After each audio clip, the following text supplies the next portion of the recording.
James Lynch here for Rozoon. It is great catching up with UFC bantamweight Malcom Wellmaker's return fight. Going to be taking on Juan Diaz, UFC Fight Night, May 15th. It is right around the corner. Malcom, how you doing, man? I'm doing great, brother. Glad to be back in camp and glad to be returning to the octagon soon. Yeah, for sure. It's great to see you back, obviously. Was this the right amount of time off? When did you find out about this? And how did this all come to fruition? Yeah, I think it was the right amount of time off. It was longer than I wanted off. Right. But I actually got the offer maybe about 2 weeks ago, maybe two or Okay. 3 weeks ago. So soon after it was announced, or I got the offer right before it was announced, and soon after is when it was announced. Yeah, that makes sense. And I imagine you didn't want to take anything earlier because you partake in Ramadan, right? So it's probably not a good time to Yes. take a fight when you're fasting during the day, right? So this kind of worked out, I think. Not that I didn't want to. Yeah. I tried to squeeze one in before Ramadan, but the timing wasn't right. It just wasn't any great opportunities, and we decided that this was the one.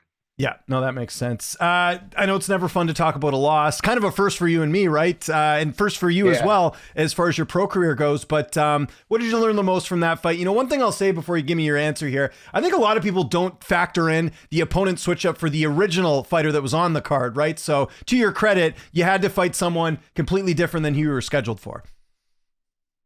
Yeah, there's a lot of things people don't take into account, but that's okay. Yeah. I think over time it'll make a little bit more sense, especially after I go out and fight the way I plan on fighting.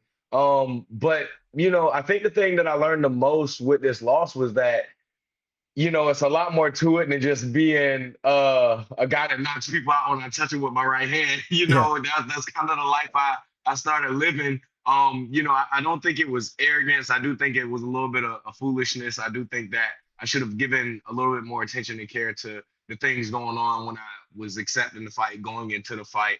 And now, obviously, I took all those lessons and implemented them into the way I'm moving forward as an athlete, as a, mind for myself, as a talent, and also the way I'm training in the gym. So a lot of good lessons learned from it, and only good. Yeah, and obviously with that fight too, people flip on a dime in this sport, as we know, right? And I think part of what made the loss, I think, harder for, I'm sure, yourself was that you were such a big betting favorite, and people just sort of expected you to live up to that expectation you had set when you came in the UFC. So how did you deal with that? Because I know you're a pretty, well-minded guy, but like, how difficult was that period? Seeing people that I'm sure supported you, now turn after losing this fight because you busted their parlay. Bro, I think that was like, the majority of my comment section. And still, obviously, now with sprinkles of it in there. So it was a learning process because, I felt like I went from being the most beloved, new prospect in the UFC. I got like next to no hate from anybody. And then it felt like that's all I was receiving after I let so many people down. But, I think that the beauty in it is that I've now received a full experience of what it's like in the shoes of an athlete, of a MMA star, for lack of a better word. And, the relationship is not always roses. Sometimes people are going to take out their bad days in your comment section on you.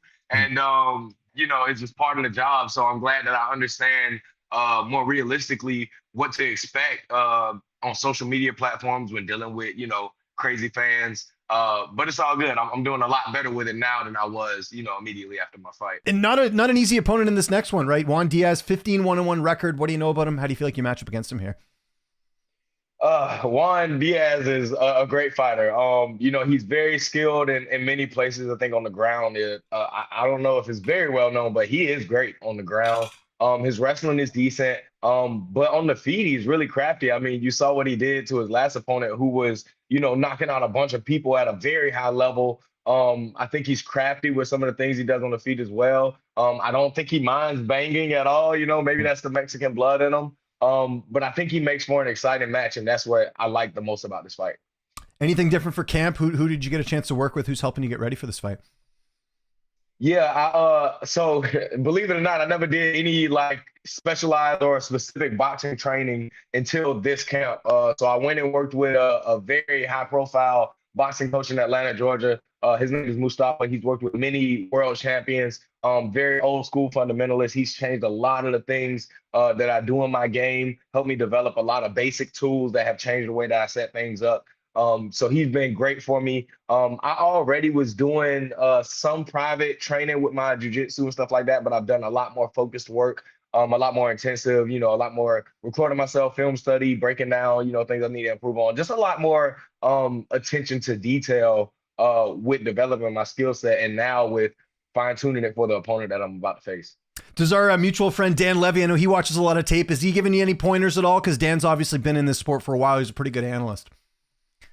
Yeah, Dan always does. Me and Dan always hop on a call. Whenever I get a fight announced, he always sends me like a fight package with film, links, stuff like that. He bounces thoughts off of me all the time. Just, giving me his best that he can to try to help me be successful. And I love that guy, man. I'm so glad that it's people in the industry that know how good a guy he is. Yeah, well, that's good, and good guy to have, especially when you lose a fight too. Because I know he was, he's sticking up for his guy, right? So that makes sense. 100%. 100%. Will your corner change? What's that going to look like going into the fight? No, same exact corner. The only difference in the, I guess, hand on my coaching would be my boxing coach. But that wouldn't carry over into fight week. It wouldn't be practical. The people that are the main pieces for me are the same three that have been involved in building me from zero, involved in my development now. And so Pops, Jake, and Joel, they're going to be the same guys in the corner from Augusta. There we go. And how's this fight playing out? I know you don't like getting paid by the hour. How do you see this one unfolding? Come on, man. I'm going to knock him out, brother. The sooner the better. The sooner the better. But it has not changed at all. I think that a lot of people are wondering, how the loss has affected me, not as far as my skill set. I think everybody expects it to make me develop things that I need, because I was a little bit too reliant on that knockout shot. But I do think people wonder if I'll still be, hunting for the kill. And fortunately, that has not changed. I think I'll be a little bit wiser. I think I'll be a little bit more patient. I think I'll be a little bit more strategic with the way I set it up. But man, I love knocking people out, not just for the fans, but for myself as well. That's the way I like to watch fights. That's the way I like to end fights. And that's what I'm banking on, man. I'm watching what he does, and I'm looking at the things that are going to make it a likelihood to put him out. And obviously, we got a big fight in your division coming up at bantamweight on the White House. Sean O'Malley, Aiemann Zahabi. Who do you see winning that fight? Stylistically, man, I think it's a dream fight for Sean O'Malley. So I'm going to pick Sean O'Malley, man. He's going to snipe from long distance and hurt him. So let's say all goes well. You go out there, you get the finish, you're back on track. Is it just kind of try and get 2 more fights in this year? A lot of fighters like doing 3 fights a year. I guess for you, things have slowed down a little bit because of the loss, but what's sort of the game plan the rest of 2026? Yeah, 100%, man. I was at least wanting 3 this year. Again, I got pushed back later in the year than I like to. But as long as I stay active, get back in front of a big crowd and get another opportunity to get on the mic with Joe Rogan, man, that would fulfill my heart.